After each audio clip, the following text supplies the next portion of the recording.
bonjour. Nous recevons aujourd'hui, allez, on va le dire, des super étudiants qui sont devenus des super voisins. Donc aujourd'hui, on reçoit Axel Josse et puis Michael Braconnier, qui sont des anciens de Sub de Pub, mais vous n'avez pas amené avec vous, mais il y a quand même vos acolytes qu'on peut citer, qui sont Florent Bess, bien sûr, et puis Clara Bonneau également, qui est issue plutôt d'une formation de création à Sub de Pub.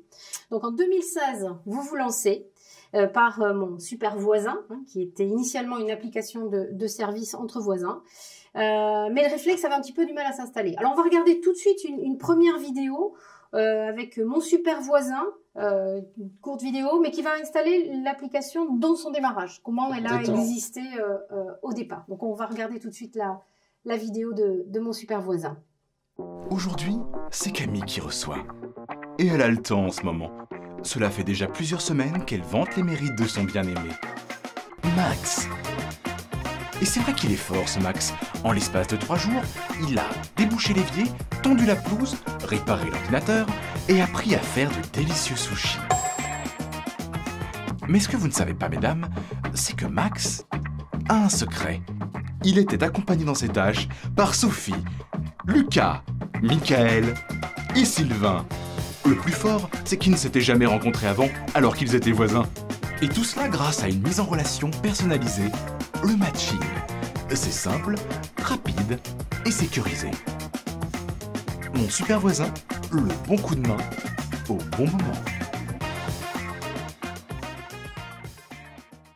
Donc là, on vient de voir les tout débuts de mon super voisin.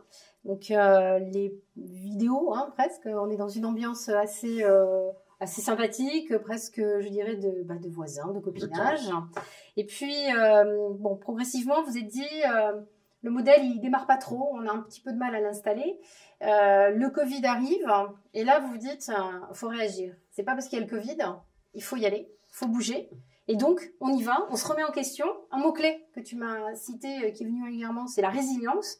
Et donc, vous avez dit, ça y est. Donc, à force de travail, de recherche et d'études, un constat, 1/3 des demandes de services, en fait, sur la plateforme, provenaient de clients de grandes enseignes. Donc, les clients ont en fait besoin d'aide une fois qu'ils sortent avec leur carton de toutes les grandes enseignes de bricolage, voilà. Ils arrivent, ils ont leur carton, ils se disent, mince, je voudrais bien le monter de suite, mais en fait, je sais pas le faire, j'ai pas l'équipement, j'ai pas l'outillage. Et donc, vous dites, là, il y a un truc à faire. Vous avez un déclic et vous dites, il va falloir, on garde notre ADN, mais on va modifier un petit peu les choses. Et donc, on a le renouveau, on va dire, bingo, le renouveau de mon super voisin. Vous observez que la plupart des enseignes ne proposent pas ce service tant attendu par les consommateurs, que la demande était croissante, et c'est là que donc nous avons la deuxième version de mon super voisin. Vous faites un virage en 180, et on a tout de suite au confinement une nouvelle relation qui s'installe, celle-ci en B2B. Les enseignes sont complètement convaincues en fait de ce que vous êtes en train de faire. L'offre servicielle, elle est attendue, elle est voulue, et surtout vous l'organisez, vous la maîtrisez. Donc vous proposez en fait du clé en main. Donc en un an, les plus grands noms, ça fait quand même rêver, vont venir avec vous, travailler, collaborer en marque blanche. Monsieur Bricolage, Monoprix, Conforama, Casino, Leclerc, Oscaro Power, La Poste, Botanique, et c'est parti. Voilà notre super voisin qui a redémarré de façon super réactive. Alors, les retailers sont ainsi accompagnés. Vous allez nous expliquer bien évidemment tout ça dans le développement, la gestion de l'offre et du service. Mon super voisin s'est fixé de nombreux objectifs, mais l'expérience client pour vous, elle est stratégique. Donc, ne rien lâcher, je pense que ça vous va bien. Vous étiez déjà des étudiants à jamais rien lâcher. Donc, voilà. C'est gentil. Vous étiez toujours, voilà, on savait qu'il allait se passer quelque chose avec vous. Donc, en mars 2021, là, c'est le Graal. On a une étape majeure. Vous faites une super levée de fonds, qui est quand même de 1 million d'euros. Voilà. Ça fait rêver, c'est les gros effets waouh. Mais honnêtement, c'est fabuleux. Donc, vous faites un tour de table. Et là, les grands noms sont là, à vos côtés, des business angels. Et donc, on va avoir La Poste, qui est, alors, je vous expliquerai un petit peu le modèle, c'est-à-dire le client qui devient aussi finalement le business angel, qui va vous protéger, vous aider et vous permettre aussi de développer et de grandir.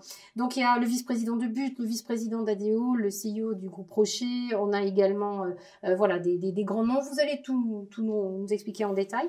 Et on va peut-être, avant de donner quelques tips et expliquer à nos 5e années, qui sont des étudiants qui nous écoutent, mais surtout qui sont aussi impliqués dans un projet professionnel dans leur 5e année, et qui doivent se dire qu'avec le contexte actuel, lever autant de sous, c'est plutôt bon signe. bien. Voilà. Donc c'est positif. Donc il y a quand même des choses à prendre.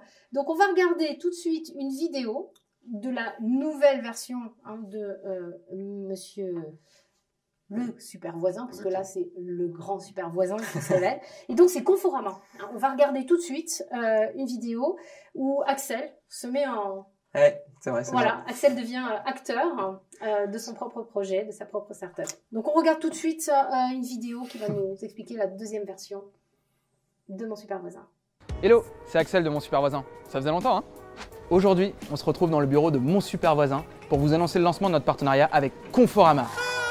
La nouveauté sur le site de Conforama, c'est qu'en plus d'acheter tes meubles, tu vas pouvoir les faire monter par un super voisin. Allez, je vais te montrer. Je me rends sur le site de Conforama, je sélectionne l'article de mon choix et je choisis la solution de montage par un super voisin. C'est aussi simple que ça. 3 jours plus tard, tu reçois ton meuble et tu préviens ton super voisin pour qu'il vienne le monter chez toi. Salut Christophe. Salut Axel. Ça va? C'est notre super voisin, il est génial.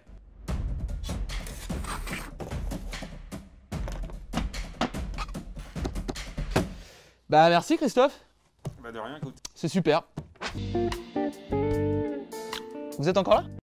Si vous aussi, vous voulez vous simplifier la vie, commandez vos meubles sur Conforama et faites-les monter par un super voisin. À très vite.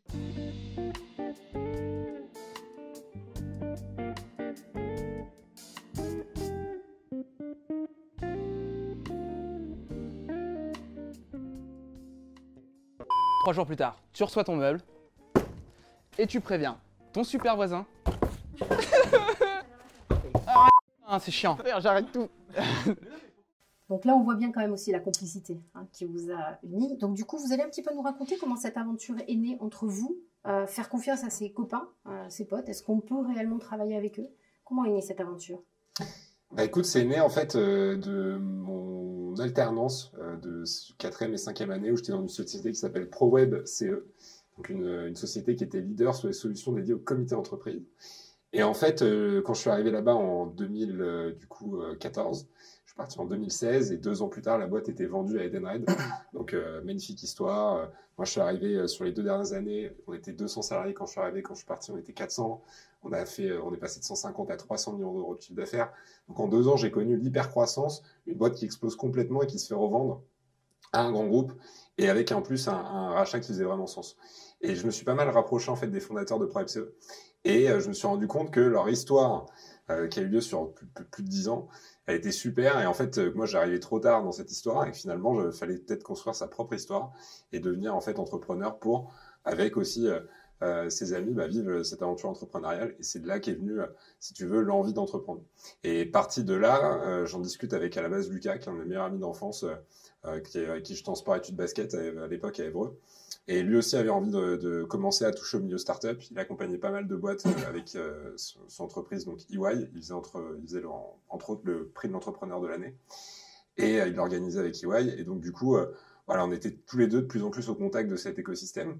Et petit à petit, en fait, j'en ai commencé à en parler avec Axel, avec Florent, avec Clara, etc., de vouloir créer une startup. Et on a eu l'idée, en fait, de mon super voisin. Un matin, je me dis, j'ai plein de trucs à faire, que ce soit monter le meuble Ikea, faire les lessives, leur passage, enfin voilà, toutes les petites choses que globalement du quotidien que j'avais pas eu le temps de faire. Et c'est là où je me suis dit que finalement un voisin pouvait être l'alternative idéale. Et c'est là où on a commencé à regarder le milieu de jobbing et qu'on a commencé à créer mon super voisin autour de cette idée. Et alors Axel, Ouais. travailler avec Mickaël, c'est facile? Ouais, plutôt. Ça dépend des jours. Mais ouais, non, c'est plutôt. Vous vous êtes fait facile. confiance parce que Ouais. vous étiez super copains, on le savait C'est ça. déjà à SUP, vous étiez toujours ensemble, vous bossiez sur plein de projets. Parce qu'on était dans la même classe du coup avec Axel. Voilà, donc ça, C'est ça. on a beaucoup d'histoires qui sont nées à SUP de pub comme ça, des teams qui se sont créés. Et donc, comment on passe vraiment, voilà, parce que c'est pas la même chose. On est copains, on peut être copains de fête, copains de boulot, bon. Mais là, on va vraiment devenir des associés. Enfin, on passe un cap différent. Et je pense qu'au départ, on s'en rend pas tellement compte, en fait. La transition, elle se fait plutôt smooth, parce qu'on a commencé à bosser ensemble. C'était un projet presque comme quand on était en compète, finalement, parce qu'on débutait on bossait le week-end, on débutait dans l'entrepreneuriat, on se voyait tous les dimanches à Asnières-sur-Seine dans l'appartement de Mickaël, où on faisait des réunions de projet, où on planifiait qu'est-ce qu'on allait faire la semaine. Et finalement, c'était assez scolaire, la transition de se lancer dans l'entrepreneuriat. Et petit à petit, on a beaucoup travaillé, on a créé notre campagne Ulule. Ouais. Et ça a été un succès. On a commencé en se disant faut structurer le projet et on avait besoin de fonds. Et on n'avait pas d'argent, globalement, j'étais en alternance. Les gars, c'était leur dernière année, c'était en stage souvent stage de fin de cursus. Et donc là, fallait qu'on lance le projet. On a fait une campagne Ulule, donc campagne de crowdfunding. Et on avait un objectif de faire 20 000 euros. Ça n'avait jamais été fait pour une app mobile sur Ulule, qui est le premier site de crowdfunding en Europe. Donc globalement, on s'était fixé un truc assez ambitieux. Et on savait, c'était pas anodin, on savait qu'avec ces 20 000 euros, on pouvait aller chercher 30 000 euros après auprès de BPI, etc. Donc, il y avait des étapes derrière. Et on s'était dit un peu, c'était un win or go home, quoi. C'était, on réussit la campagne, on continue, on la réussit pas, on rentre chez nous et on passe à autre chose. On avait 45 jours où on lançait la campagne Ulule et on avait ce qu'on devait recruter au départ, c'était de la love money, donc l'argent de nos proches qui diffusaient la campagne. Et très vite, en fait, on s'est rendu compte que ça allait bien plus loin que le cadre de nos proches, puisqu'on a réussi à dépasser cet objectif-là. On a fait la deuxième meilleure campagne pour une app mobile en Europe. Ça a été tout de suite très fort, puisque l'idée en fait d'entraide au départ entre voisins et de services collaboratifs, ça n'existait pas, ou alors très peu. Et donc du coup, l'idée a tout de suite pris et a pris de l'ampleur, et on a fait cette magnifique campagne qui nous a lancé en tant que start-up et en tant que boîte. À partir de là, on dépose des statuts, on ouvre le compte bancaire et là c'est parti, quoi, parce qu'il faut que tu mettes t'as le chèque, donc faut le mettre sur un compte. Donc là, faut que tu crées ta boîte, faut que tu aies les statuts, etc. Et donc là, c'est là où ça commence, mais c'est là où les galères commencent en fait. Parce qu'avant de créer ta boîte, t'as pas de galère, hein, c'est que sur le papier. Et une fois que c'est créé, là, faut commencer à aller voir les banquiers, avoir des prêts bancaires. Il faut commencer du coup à recruter des développeurs. Et nous, à l'époque, on n'avait pas de développeurs. C'est-à-dire que la campagne s'est super bien passée parce que ça a joué que sur nos skills de communicants. Donc finalement, tout ce qu'on a appris à suite de pub. Et c'était créer de la vidéo, du contenu, animer les réseaux sociaux, etc. Et donc ça, on savait le faire parfaitement. Après arrive le concret, c'est-à-dire faut développer l'app. Là, on n'a pas de tech. Donc en fait, à partir de ce moment-là, on n'a pas de développeurs. On ne sait pas ce que c'est, on n'a jamais fait d'app de notre vie. Par contre, c'est ce qu'on veut faire. Donc là, il faut qu'on cherche des développeurs. Et pour la petite anecdote, on fait on lance la campagne au Chat et des Îles, donc à Paris. Et on invite tous nos amis, nos familles, etc. à venir à l'événement. Et on demande à tous nos amis de venir avec des développeurs. Tous ceux qui globalement connaissaient des développeurs, de les faire venir, parce que là, ils allaient avoir un pitch grandeur nature au Chat et des Îles. S'ils ne donnaient pas de sous, ils repartaient à la nage. Mais même pas, c'était même pas. Là, c'était. Là, c'était vraiment pour se dire, trouver des développeurs, parce que là, ils vont voir qu'on a l'argent, qu'il y a des gens qui vont nous donner de l'argent pour le faire, et que derrière, on va créer ce projet. Et en fait, on présente deux développeurs, Jordan et Robert, et qui nous disent, nous, on peut faire l'app, ça va être génial, lui, il fait le front, lui, il fait le back. Moi, je dis, je sais même pas ce que ça veut dire, mais ça a l'air super. Et on va partir là-dessus. Et puis, on se met d'accord d'un point de vue financier, etc. On les prend en stage. J'étais dans une école de dev à Paris. Je ne sais même plus le nom, c'est pas bon signe d'ailleurs. Et donc derrière, on fait ces conventions de stage, et puis là, ils intègrent les fameuses réunions du dimanche où ils viennent, etc., travailler sur l'app en fait. Et toutes les semaines, il y avait mais là il manque mon chargeur, là il manque ceci, non mais là je suis sur le code, tu vas pas comprendre, etc. Puis là non mais là on est sur la base de données, donc je peux pas encore te montrer de prototype, etc. Et ça commence à puer en fait. Et là ils nous avaient dit 2 semaines, enfin ils nous avaient dit 2 mois pardon, et puis là on arrive et puis on a toujours pas en fait de proto qui arrive. Et on n'a pas de version bêta, quoi. Et au bout d'un moment, on arrive à l'Euro de foot. Et en 2016, donc c'était en France. Et on se fait un barbecue avec toute l'équipe pour voir la finale. Et Jordan et Robert se joignent à nous, évidemment. Et on fait le barbecue, et puis arrive Jordan qui part et Robert qui reste avec nous.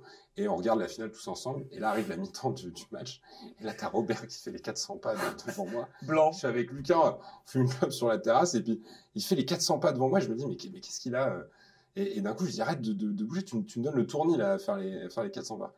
Il me dit, non, mais il faut que je te dise un truc. En fait, on vous ment depuis le début. On sait pas faire. On sait pas comment vous le dire. Et donc, en fait, on n'y arrivera jamais. C'est Jordan qui veut qu'on vous mente. Parce que sinon, on va pas valider notre diplôme. Je dis, putain, c'est bien.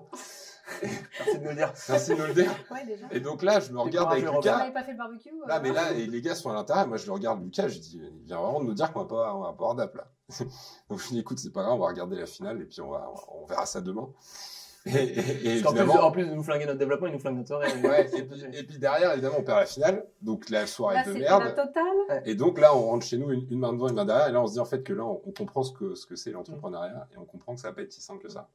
Et donc là, on repart sur voilà, c'est la première tuile et on se dit on va plus faire la même erreur. Et là, on va chercher vraiment un senior qui est dev iOS, qui s'appelle Item et qui devient notre CTO par la suite, donc notre directeur technique, et qui nous a aidé à faire la première version. Mais on est rentré dans un peu, je pense, toutes les erreurs que peuvent faire le first time entrepreneur, c'est-à-dire vouloir faire un produit parfait. Donc moi j'étais parti dans un truc de faut sortir une app meilleure que la concurrence avec plus de fonctionnalités, qui fait mieux le job, etc. Et sauf que nos concurrents, bah eux ils commençaient à lever des fonds, ils s'étaient créés un peu avant nous. Donc Allo Voisin, cet outil il lève 2 millions d'euros, cet outil lève 5, et puis en fait ils accélèrent. Donc toutes les fonctionnalités qu'on voulait mettre dans le produit finalement qui faisaient la différence face à Allo Voisin, ils les mettaient en place. Donc l'assurance, le paiement en ligne, toutes ces choses-là en fait commençaient à être intégrées. Et c'est là où nous on a du coup parti dans une course à la fonctionnalité, on a dit, faut qu'on rajoute ci, faut qu'on rajoute ça, faut qu'on crée ça. Et là, en fait, on crée une usine à gaz. On crée une usine à gaz, mais on s'en rend même pas compte, en fait. Nous, on pense qu'on crée l'aide du futur. Mais on crée une usine à gaz, malheureusement.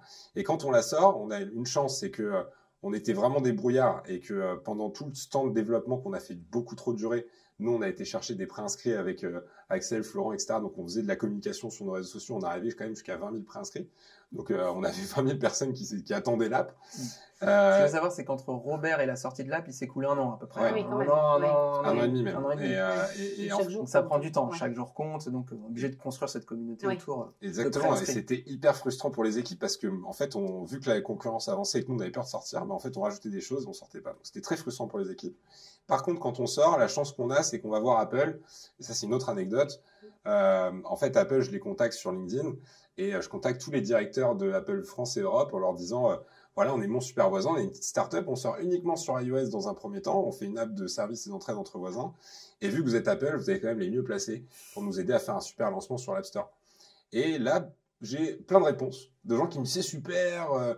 Donc j'ai par exemple la directrice marketing de Apple France qui me dit c'est super, directrice des programmes éducation. Enfin, j'ai contacté tout un tas de gens qui me redirigent en fait vers la bonne personne qui était le directeur App Store France, qui s'appelle Daniel Matré. Et en fait, on met en relation. Et là, il me répond, il me dit bon, Mickaël, j'ai 4 personnes qui m'ont dit qu'il fallait absolument que je vous contacte. Donc je vous contacte, expliquez-moi le truc. Et puis là, il nous invite du coup à Paris, chez Apple France, Place Iéna. Et là, on arrive du coup à ce fameux rendez-vous.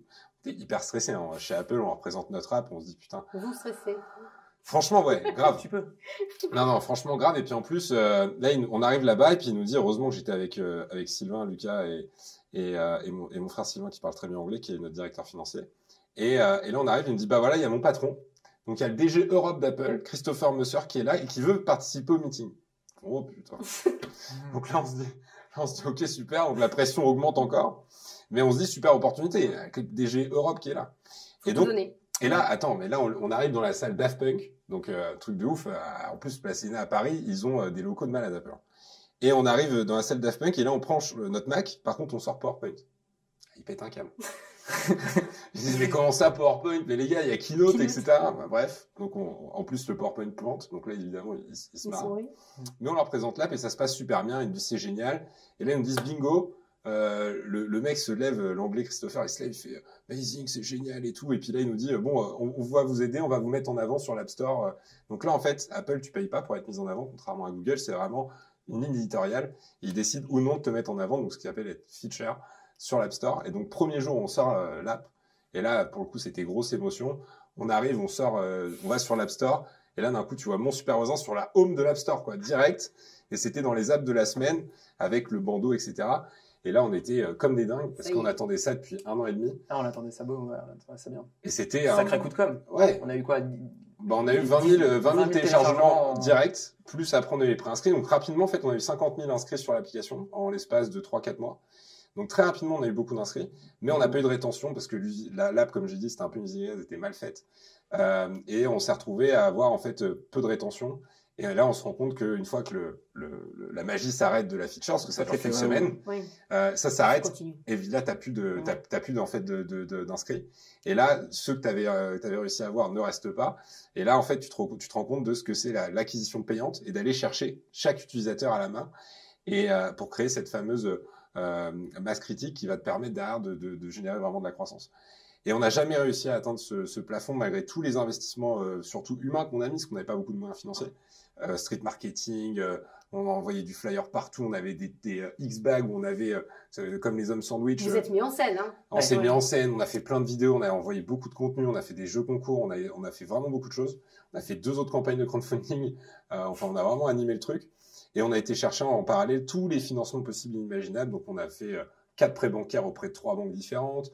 On a fait des prêts d'honneur, donc des prêts perso pour la société auprès de Wilco, qui est accélérateur de l'Île-de-France, près de PIE, qui est un organisme de la ville de Paris, pour financer Mon Super Voisin. On a fait des subventions. Enfin, on a été chercher tous les financements possibles pour essayer de craquer le modèle, quoi. Et on n'a pas réussi. Alors du coup, là, vous parlez, là tu dis ton frère est aussi dans l'équipe, mais la famille, quand vous êtes arrivé, vous dites en plus on a fait des prêts d'honneur, enfin on s'est quand même mis en danger quelque part, enfin on croit à notre projet. Quelle était la réaction de vos proches? Franchement, au début, parce que c'est Lucas, Sylvain et moi qui sont mis, on est mandataires sociaux, donc on s'est. Moi, j'ai pas fait de prêt. Moi, je suis au talent. donc Axel a donné évidemment énormément de son temps et il participe au projet depuis ses débuts, donc évidemment, Super Voisin, ça n'a pas été toujours tout rose comme on est en train de le décrire. Oui. Donc, il y a eu d'autres investissements faits de la part d'Axel, mais c'est vrai que nous on s'est mis caution sur les prêts du fait qu'on soit mandataires sociaux. Et au début, par exemple, Lucas, lui, il en parlait pas trop à ses parents parce que c'était compliqué de dire qu'il gagnait pas d'argent aujourd'hui et que ça allait arriver après. Il avait un peu de mal avec ça. Moi, j'étais très transparent avec ma mère en disant voilà, moi j'y croyais que j'avais vraiment envie de faire ça à fond, donc elle m'a soutenu dans ce que je faisais. Sylvain, pareil, globalement, il a été très soutenu aussi par ses parents. Je pense qu'il n'y a pas de typologie de type en fait. Non, c'est chacun comment il le ressent en fait, comment il a envie de l'apprendre vis-à-vis de ses parents. C'est quand même, enfin, vous démarrez, enfin, c'est pas, souvent on pense que on démarre la carrière dans une boîte et pas démarrer leur propre boîte. C'est souvent, on va d'abord faire un petit peu son expérience terrain ailleurs, on capte un peu ce qui se passe à côté. Et puis là, tout d'un coup, on se dit, non, en fait, moi, je vais faire un modèle totalement inverse parce que je crois profondément à ce que j'ai envie de faire. Je crois en moi aussi. Je me dis que ça va le faire. Mais ça peut inquiéter aussi. Enfin, on peut se dire que... après, on peut avoir aussi des parents un peu punchy. Vas-y, si ça marche, ça marche. Si ça marche pas... Je pense que ça aurait plus inquiété si, justement, on l'aurait fait 10 ans après. Si tu as 30 ans, 35 ans, tu t'es bien dans ta boîte, tu gagnes bien ta vie, tu commences à avoir des idées de mariage, de faire des enfants, etc. Et là, d'un coup, tu dis à tes parents, bon, alors en fait, je vais me lancer dans la start-up et puis on va y aller. C'est peut-être là où ils vont se dire, en fait, mais attends, qu'est-ce que tu fais? T'as installé, tu prends le risque, tu te rends compte, ta famille, etc. Là, en fait, à part le prêt étudiant qu'il fallait payer, finalement, parce que ça aide aussi quand même de sentir que bon, on croit, clairement, on a toujours besoin des bonnes ondes des autres aussi, de se dire bon, des gens qui peuvent dire non mais franchement, tu crois pas que tu, voilà, donc ça c'est bien aussi d'être, je pense que ça fait partie plus l'entourage. On a des parents entrepreneurs aussi, Sylvain, Lucas et moi, donc pour le coup, ça aussi ça a aidé, je pense, dans la perception qu'ils avaient de notre aventure, même si lancer l'entrepreneuriat c'était pas la même chose que l'univers startup. Il y a quand même une fibre qui est là et je pense que ça, il l'avait capté. Le risque pour vous, c'est l'adrénaline, hein, ça fait vraiment flipper. C'est quoi? On sent que c'est quand même quelque chose. Ça, c'est le bénéfice, l'adrénaline. Ouais, c'est vrai. Non, mais le risque, en fait, quand tu as 24, 25 ans, finalement, il est assez minime dans la mesure où quand tu entreprends, déjà, tu vas apprendre énormément de choses. Tu vas toucher à plein de choses, donc tu vas te former. Et derrière, finalement, ça reste du bénéfice quoi qu'il se passe. Et comme le disait Mickaël, le risque financier il est quand même moins important que quand tu as 30, 35, 40 ans et que tu as déjà une famille et que tu veux entreprendre, où tu vas faire énormément de sacrifices à ce moment-là. Ça reste peut-être plus délicat. Nous, on sortait d'études, on avait déjà une première expérience. Moi, avant, j'étais en agence de pub, j'étais chez BBDO. Donc j'avais déjà une expérience en account management. Et quand les oiseaux ils sont venus me chercher en disant là on va monter une app qui va déchirer ou on va démocratiser l'entraide entre voisins, finalement tu te dis j'ai 25 ans, moi c'est maintenant, voilà, j'ai envie d'entreprendre, j'ai envie de voir ce que ça dit. Si je crache, bon bah voilà, la majeure partie des boîtes, elles se crachent au bout de 2 ans. De toute façon, elles arrivent du mal à passer ce cap-là. Donc j'aurais 26-27 ans. J'aurais déjà fait une panoplie de choses énormes pour rebondir dans ce que je sais déjà faire en agence de communication, en account management, en directeur de clientèle, peu importe. Je saurais le faire. Je saurais me vendre. Je saurais me vendre aussi. C'est pas tant ça le problème. Ça reste une expérience, même si on se crache, si on en tire toujours un bénéfice énorme. Et surtout dans l'entrepreneuriat, je pense, où finalement, tu es quand même très livré à toi-même, à tes associés. Tu dois créer tout de toutes pièces, donc tu vas tout de suite très vite toucher à beaucoup de choses. Et ça, mine de rien, quand tu es dans un gros groupe ou dans une boîte ou même une petite boîte et que tu es spécialisé dans quelque chose, tu vas moins je dirais, apprendre et avoir toute cette panoplie de compétences que tu vas développer au fur et à mesure de ton aventure entrepreneuriale, quoi. Et du coup, c'est quand même impressionnant. Vous êtes rentré chez Apple, voilà. Il y a tout le mythe autour de la marque à la pomme. Là, vous avez quand même levé 1 million d'euros il y a 3 semaines. Se dit, comment on fait quand on arrive, on est entrepreneur, on est jeune, on veut de la crédibilité, on a des business angels devant nous qui ont quand même une certaine notoriété. Comment on arrive à les convaincre? Ils n'ont pas beaucoup de temps en général, ils ne nous accordent pas énormément de temps, il faut qu'on soit précis, alors keynote ou pas keynote, mais là il faut y aller. Comment on arrive à séduire ces gens avec les enjeux financiers? Ils n'ont pas beaucoup de temps et en même temps on a besoin de beaucoup d'argent.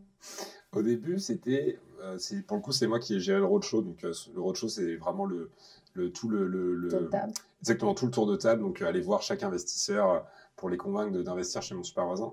Et au début, moi, j'avais peur. J'avais peur parce que forcément, tu vas vendre ta boîte. Donc, c'est ton bébé. T'as vraiment peur d'être jugé. Et c'est dur de prendre la critique. Donc, au début, j'étais vachement sur la défensive à toujours vouloir me justifier finalement avec les business angels et à leur dire non, mais en fait, on a fait ça comme ci, comme ça, etc. Et en fait, ça a été vachement bénéfique parce qu'au début, moi, j'ai pris des tartes énormes. Je suis allé voir tous les plus gros business angels de la place et j'ai pris des tartes à tour de bras en me disant non, mais ce que vous faites, les voisins, là, bon, c'est sympa 2 minutes, mais bon, voilà. Et il y a déjà plein d'acteurs et le marché est saturé. C'est la fête des voisins, c'est compliqué. C'est la course à l'acquisition. Voilà. C'était vraiment compliqué et beaucoup d'investisseurs nous ont dit le modèle économique, j'y crois pas, je vois pas comment on pouvait être rentable, etc., etc. Et sur le moment, moi, on n'écoutait pas beaucoup ces feedbacks-là et on se disait non, nous on reste focus, on fait notre truc, on y va, etc. Et en fait, il y a eu le déclic, c'est quand le gros déclic, c'est quand il y a cet outil qui se pète la gueule. Donc c'était notre plus gros concurrent qui a levé 13 millions d'euros en série B et donc troisième levée de fonds, pardon. Et là, en fait, tout le marché se fige, et en fait, plus aucune boîte ne fait de levée de fonds sur le marché du jobbing. Pourquoi? Parce que la locomotive du marché s'écroule et en fait envoie le message aux investisseurs que le business model tel qu'il avait été conçu de la commission sur chaque transaction réalisée ne fonctionne pas, n'est pas rentable. Et donc, nous, on allait lever à ce moment-là, c'était en novembre 2019, on allait lever 600 000 euros. J'avais réussi à convaincre après de nombreux entretiens, à réussir à convaincre une quinzaine de business angels de faire ce tour de table. Et là, en fait, à ce moment-là, ils m'appellent, ils me disent, on annule tout. Et c'est là, en fait, le vrai pivot, en fait, il vient de là. C'est que là, ils nous disent, on arrête tout parce que, en fait, vous n'allez pas faire mieux avec 600 000 euros qu'une boîte qui a levé 13 millions sur le même business model. Et c'est là où, en fait, on se dit, OK, là, c'est la crise, vraiment, parce qu'on n'a plus d'argent sur le compte. On part en Normandie, on ferme boutique. Ah non, mais là, c'est vraiment dur. On est vraiment à 2 doigts de se dire, est-ce qu'on continue, est-ce qu'on arrête? Il y a la moitié de l'équipe qui part. Donc là, il reste Axel, Florent, Clara, Sylvain, Lucas et moi, grosso modo. Et là, on se dit, et Dylan, et à ce moment-là, qui vient de suite depuis aussi. Et à ce moment-là, on se dit, OK, qu'est-ce qu'on fait? Et on décide avec les associés de partir en Normandie, dans la maison de Florent. Voir un match de foot. Non, là, pour le coup, c'est en fait, là-bas, t'avais rien. Avec Robert. Pour le coup, t'avais rien. Je dois vous dire, le retour. T'es encore là, Robert? Qu'est-ce que... Surtout, à part par le vache, je sais pas, t'avais pas Internet, il y avait pas de réseau, il y avait rien. Donc, l'idée, c'était vraiment de parler entre nous et de savoir ce qu'on voulait faire de mon super voisin. Et c'est là où on décide, en fait, de pivoter sur le retail, parce qu'on avait une opportunité avec Monsieur Bricolage, qui, en fait, au travers de leur baseline, c'était faites-le vous-même, mais pas tout seul. Et donc, 3 petits points avec un super voisin. Et c'est là où on s'est dit, en fait, il y a un truc à faire avec les enseignes parce que il y avait un autre de nos concurrents, Nidel, qui faisait des partenariats avec Brico Dépôt, Castorama, etc. Et là, on se dit, Monsieur Bricolage, il y a un truc à faire. Eux nous disent, ouais, clairement, nous, on a envie de bosser avec vous et on a besoin de se faire accompagner sur la création de notre offre de service. Et c'est là où on commence à se dire qu'il y a un marché. Et puis on le voyait aussi par rapport aux demandes de nos clients sur notre app, comme tu l'as dit, qui venaient justement de grandes enseignes et qui avaient besoin de se faire aider sur le post-achat. Et c'est là où on décidait. Donc du coup, quand tu vas voir les investisseurs, avec cette nouvelle idée, bon bah déjà, tu es plus confiant parce que t'as le background du tout premier tour de table avorté. Puis en plus de ça, t'as plus d'expérience parce que voilà, t'as su te remettre en question, t'as pivoté, t'as été sur un nouveau modèle. Et là, en fait, la strat, elle est simple, c'est de se dire, ok, là, on veut le 20 millions d'euros, on va le faire, on va pas se tromper 2 fois. Et cette fois, on va lever auprès d'investisseurs qui ont aussi cette casquette d'advisor et qui sont des experts du retail et du e-commerce. Et c'est là, en fait, où ça a fait toute la différence. Parce que tout de suite, on a été s'entourer de ces personnes-là. Donc, tu les as cités, vice-président de But, co-CEO du groupe Rocher, La Poste, etc.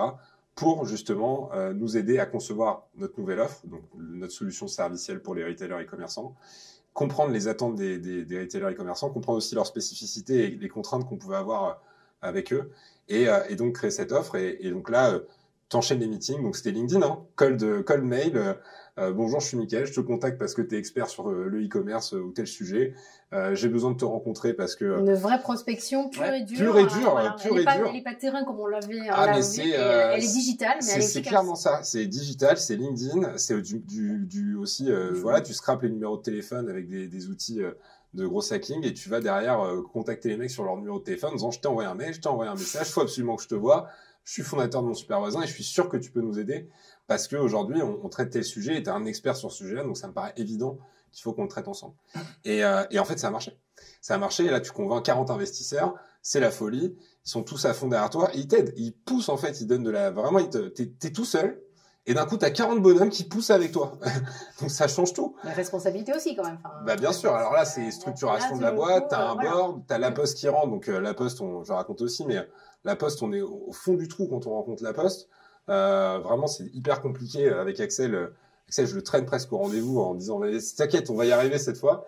Et on y va. Et on tombe, je le rencontre en plus, c'était un directeur innovation, Julien de la Poste, de la branche courrier-colis, et je rencontre sur Shaper. Shaper, c'est un peu le Tinder pro, donc de rencontres de networking. Et on se voit après de multiples j'ai relancé 10 fois pour qu'on se voit. On arrive là-bas, il nous invite chez Paul dans les locaux de la Poste. On boit un café et là, il monte sur sa table, il dit c'est génial, il y a plein de trucs à faire avec la Poste, vous vous rendez pas compte, ils sont à fond sur ces sujets-là. Faut que je vous mette en relation avec le fonds d'investissement de la Poste. Et là, on rencontre Nizar, qui est maintenant notre investisseur. Et du coup, la Poste rentre parce que synergie, aujourd'hui, ils veulent aussi bien devenir leader sur le service de proximité au travers des facteurs et des bureaux de poste. Et en parallèle, ils veulent aussi vendre des nouvelles solutions aux e-commerçants. Et donc là, mon super voisin colle tout à fait à leur ambition. Et donc, très clairement, quand tu fais rentrer un La Poste comme actionnaire, quand tu fais rentrer 40 business angels qui sont des experts du retail du e-commerce, tu es obligé de te structurer. Donc, tu crées un board. Donc, aujourd'hui, on a un conseil stratégique qui a lieu tous les trimestres où on a quelques membres de nos investisseurs donc La Poste, Ilan Benaim, qui est le fondateur de Vente Privée. On a Jérémy Pouillet, qui est mon ancien DG chez ProFCE. Et donc, qui nous aide justement sur la prise de nos décisions stratégiques sur bien c'est un peu des mentors, ils vont vous ramener un peu sur... Ouais, voilà. Clairement, tu vois, là, ils nous aident, ils nous disent, voilà, focusez-vous là-dessus, là, les déploiements, focusez-vous à fond sur les déploiements, là, faut focuser sur le commercial, là, sur le recrutement. Enfin, ils vous ouvrent aussi sur leur propre réseau, j'imagine. Parce que comme ils se sont engagés financièrement aussi, c'est qu'il y a un certain capital ça confiance. faisait partie de la stratégie aussi, de se dire, à la fois, on s'entoure de ces personnalités-là pour nous adviser au quotidien dans nos offres et pour être sûr qu'on n'est pas complètement en pampa. Et en plus de ça, on bénéficie de leur réseau retail, à la fois pour rencontrer leurs équipes pour déployer des projets, ou bien même qui nous mettent en relation avec d'autres personnes du retail influentes pour tisser des liens et déployer nos offres. Alors là, on a parlé de quelque chose de très important, effectivement, c'est la confiance. C'est-à-dire que vous avez trouvé des personnes qui vous ont fait confiance et derrière, ils attendent évidemment une réciprocité. Voilà, ils vous ouvrent le réseau, donc ils prennent aussi des risques.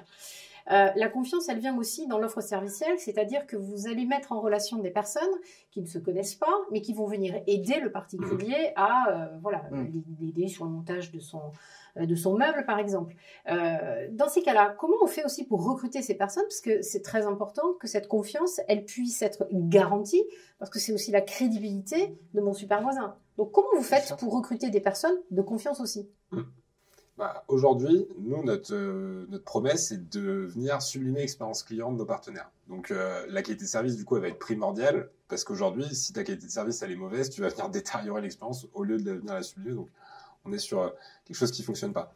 Donc, pour ça, on fait super attention à l'onboarding, en fait, sur comment on va recruter nos super voisins. Donc ça, en fait, on va déjà le déterminer lors du plan de cadrage avec nos enseignes. Donc quand on signe un deal avec un partenaire, Axel organise un plan de cadrage avec l'enseigne où on va déterminer quels sont les services qu'on va justement offrir aux clients de l'enseigne, à quel prix, etc. Et derrière ça, on va aussi déterminer les zones chaudes pour savoir où est-ce qu'il y a le plus de commandes. Et là, déterminer du coup le besoin de recrutement de super voisins pour justement répondre aux futures demandes des clients. Et suite à ça, là, on va lancer des campagnes d'acquisition avec notre partenaire Mediapost, qui est une filiale de La Poste, chez qui on a des budgets, et ça faisait partie du deal qu'on a avec le fonds d'investissement de La Poste.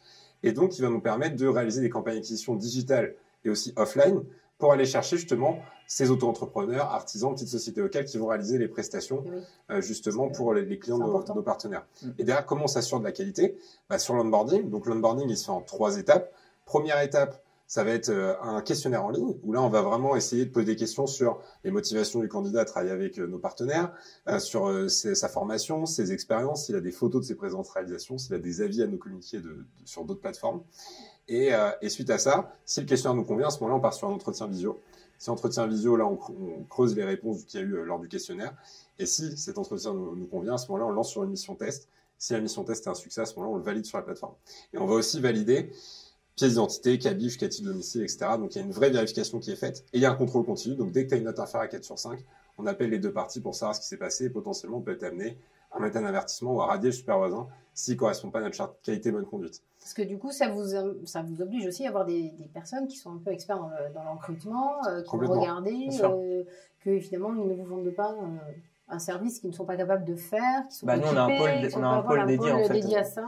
On a un pôle dédié à ça, qui est notre pôle Customer Success, qui va s'assurer qu'en fait, chaque utilisateur, artisan, auto-entrepreneur ou petite société, qui sont onboardés sur notre service ont bien les capacités requises pour pouvoir aider les clients de nos partenaires, parce que tisser des liens, on imagine, avec Monsieur Bricolage, avec Confo, avec Boulanger, ce genre de marque, ça demande un niveau de qualité et de recrutement qui soit suffisamment bon pour être sûr que le super voisin expert, il vienne pas chez le client et qu'il soit pas en train de faire n'importe quoi. Super voisin, quoi. Ouais, et puis même sur les valeurs, c'est-à-dire que tu vois, Botanique, typiquement, ils ont vraiment un gros focus sur le jardinot naturel et pas utiliser de produits pesticides, etc.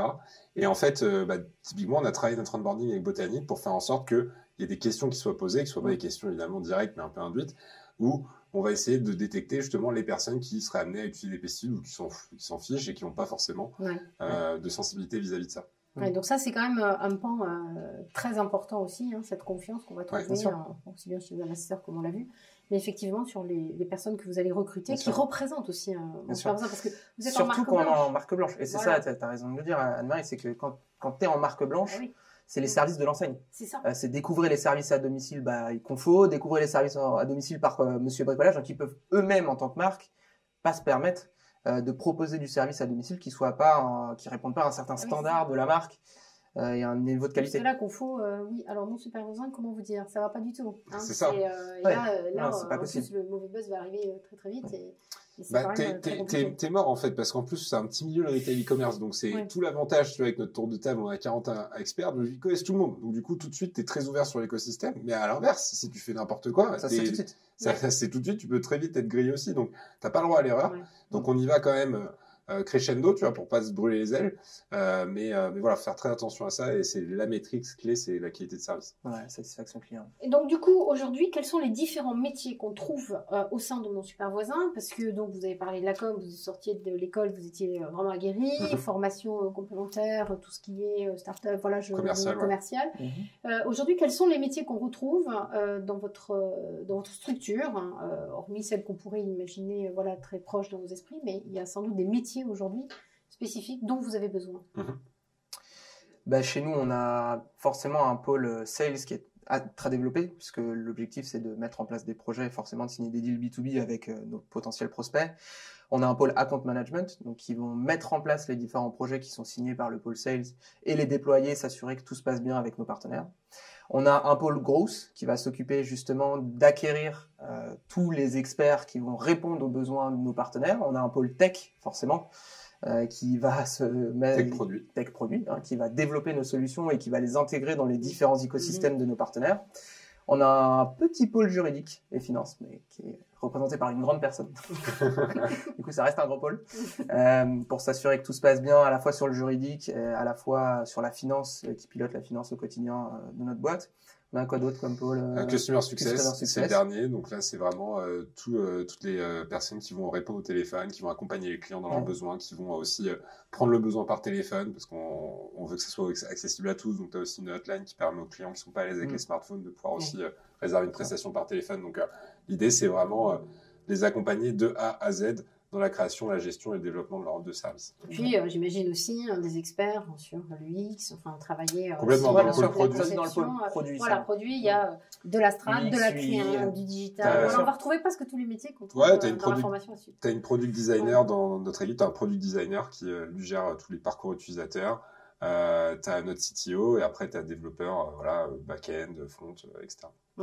Donc vous aussi, ça vous a fait, j'imagine, découvrir aussi certains métiers plus techniques que d'autres. C'est vrai, on s'entoure des meilleurs. Et c'est pour ça qu'on a pris Robert au début, c'est qu'on ne connaissait rien. C'est que le développement, c'était quelque chose de complètement sombre. On savait qu'on voulait monter une boîte et une application, mais on savait pas comment le faire. Ouais. Donc forcément, au départ... s'entourer des meilleurs, c'est aussi quand même une force. C'est la garantie. Un des conseils, je pense, quand une personne a envie, une ou plusieurs personnes ont envie de monter une boîte, il faut forcément avoir dans l'équipe fondateur et incentiver au capital une personne qui soit core business sur laquelle vous êtes en train de vous développer. Nous, on voulait monter une boîte tech. On n'avait pas du tout au sein du capital une personne qui gérait la tech et qui était développeur de nature et de base. Donc forcément, on pouvait être bon dans tous les autres domaines, mais si on n'avait personne en interne sur qui être en confiance, sur laquelle s'appuyer, et ben forcément, ça a été très compliqué au départ. Donc aujourd'hui, le serviciel, finalement, ça va toucher de très nombreux secteurs, c'est presque illimité. On a la Poste aujourd'hui qui offre... Alors, la Poste, c'est quand même du service à la base. On va vous envoyer votre lettre, on va vous envoyer vos colis, on va vous les acheminer. Quelle offre supplémentaire votre partenaire aujourd'hui, la Poste, va proposer finalement à ses clients et dans laquelle vous allez être dans la boucle?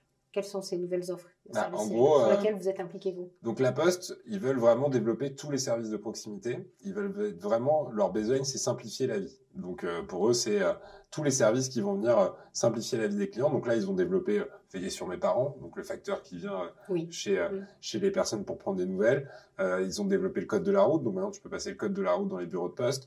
Il y a les offres bancaires, les offres mobiles, etc. Ils ont développé tout un tas d'offres. Et là, ils veulent aussi maintenant, ce qu'il va falloir... Si tu veux, la Poste, ils sont un peu à la croisée des chemins. C'est-à-dire que le courrier a connu une baisse historique.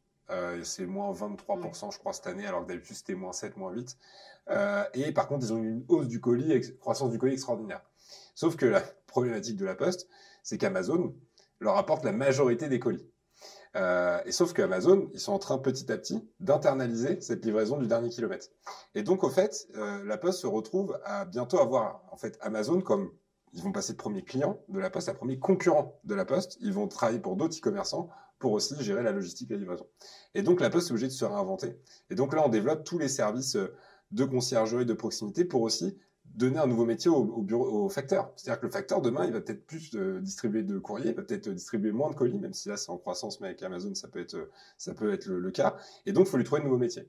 Et vu que la Poste c'est d'utilité publique, c'est un service public, il faut que ces facteurs aient une autre vocation. Et donc, très clairement, mon super voisin, au travers de notre solution, on peut équiper les facteurs, leur permettre de vendre du service de proximité en même temps que de vendre de faire leur tournée. Donc, typiquement, le facteur, demain, il pourra potentiellement te remettre ton colis, mais dire, est-ce que vous n'avez pas besoin d'une aide ménagère, d'une aide aux devoirs pour les enfants, proposer tout un panel de services. Et puis aussi au travers des bureaux de poste, parce que les bureaux de poste sont amenés à se transformer et à devenir de plus en plus des lieux de vie où ils vont essayer de centraliser. Tu vois, ils créent maintenant des petits coworking aussi dans les bureaux de poste. Donc là, c'était un peu ralenti avec le Covid, mais l'idée, c'est vraiment de régénérer du trafic dans les bureaux de poste. Et donc, notre offre, elle sera disponible au travers de bornes, au travers des chargés de clientèle qui vont pouvoir aussi proposer toute une palette de services de proximité. Ça va du bricolage au jardinage, aux tâches ménagères, etc. Bon, c'est très bien parti pour vous. En tout cas, c'était mal parti et là, maintenant, c'est très bien parti. Il y a quand même un tour de table qui va arriver en fin décembre. Bon, on va voir, mais être une belle, quelque chose d'assez. J'espère. Comment on la gère, cette notoriété? Parce que on vous voit un peu partout là en ce moment dans les médias, des podcasts, Forbes, enfin bon, hein, vous êtes quand même un peu partout. Oh bah c'est surtout lui qui est sur Forbes. Oui, mais il a dit que c'était au nom de tout le monde. Hein. Ouais, Il joue collectif. Il joue toujours collectif. Bah, toujours, parce que d'ailleurs, j'ai pas été tard, mais c'est mon super voisin, quand je l'ai créé, tu pars à l'aventure avec ton sac à dos. En fait, c'est comme si tu pars dans un nouveau pays. Tu vois, je pense à ceux qui font Erasmus, qui partent dans des pays, qui connaissent personne, nouvelle langue. C'est exactement ça. C'est le même état d'esprit. C'est tu prends ton sac à dos, tu pars à l'aventure, tu sais pas comment ça va se passer, mais tu y vas et t'avances parce que t'as pas le choix. Et tu peux pas faire machine arrière. Et là, c'est un peu le même truc. C'est donc là, dans les médias quand même. Voilà, donc là c'est maintenant tu partages ça avec ton équipe et c'est top, et donc on est super content maintenant d'être reconnu. J'ai reçu plein de coups de fil là pour Forbes qui m'ont félicité, donc c'est super, ça fait chaud au cœur, et tu te dis quand tu as bossé pendant 5 ans où ça a été compliqué, tu as mangé des pâtes, quand on commence à te dire mais c'est top ce que vous avez fait, la résilience, vous avez fait preuve, etc. avec l'équipe. Moi je mets toujours l'équipe en avant, parce que très clairement sans eux moi j'aurais rien fait. Donc c'est aujourd'hui c'est voilà, basket, moi j'ai joué au basket, c'est pareil, sport co, et c'est pour ça que j'aime ce sport, c'est pour l'esprit collectif. Donc du coup on va conclure, parce que c'était très riche, vous avez partagé aussi plein de choses. Aujourd'hui, allez, une toute dernière question, est-ce que vous avez un concept, parce que les étudiants qui nous regardent ont leur projet, vous leur dites allez-y, croyez en vous, faites-vous confiance, qu'est-ce que vous leur dites? Croyez en vos rêves. Ah bah évidemment. Travaillez, bossez. C'est ce que je leur dis tous les jours. Non, évidemment, puisque c'est ce qu'on a appliqué à nous-mêmes, donc on serait un peu schizophrène de leur dire n'y allez surtout pas, parce que franchement c'est compliqué. Alors oui, ça va être compliqué, ça va être dur, ça se lance pas comme ça une boîte, mais par contre ça apporte tellement sur le plan personnel, professionnel, que derrière c'est du billard. Même si c'est un échec entrepreneurial, ce que les étudiants, ça peut arriver. Et d'ailleurs, faut en être conscient, c'est quand on entreprend, la majeure partie des projets, malheureusement, c'est l'épée de Damoclès. La majeure partie aujourd'hui échoue, malheureusement, c'est comme ça. Mais au moins, ça permet d'apprendre plein de choses. Et en cas de réussite, c'est super, parce que derrière, c'est vraiment le retour direct de son travail et de son investissement qui est valorisé, et ça sort de notre truc, quoi. Donc c'est quand même autre chose que de travailler dans une structure qui est déjà existante. Et c'est un autre état d'esprit, en fait. C'est complètement différent.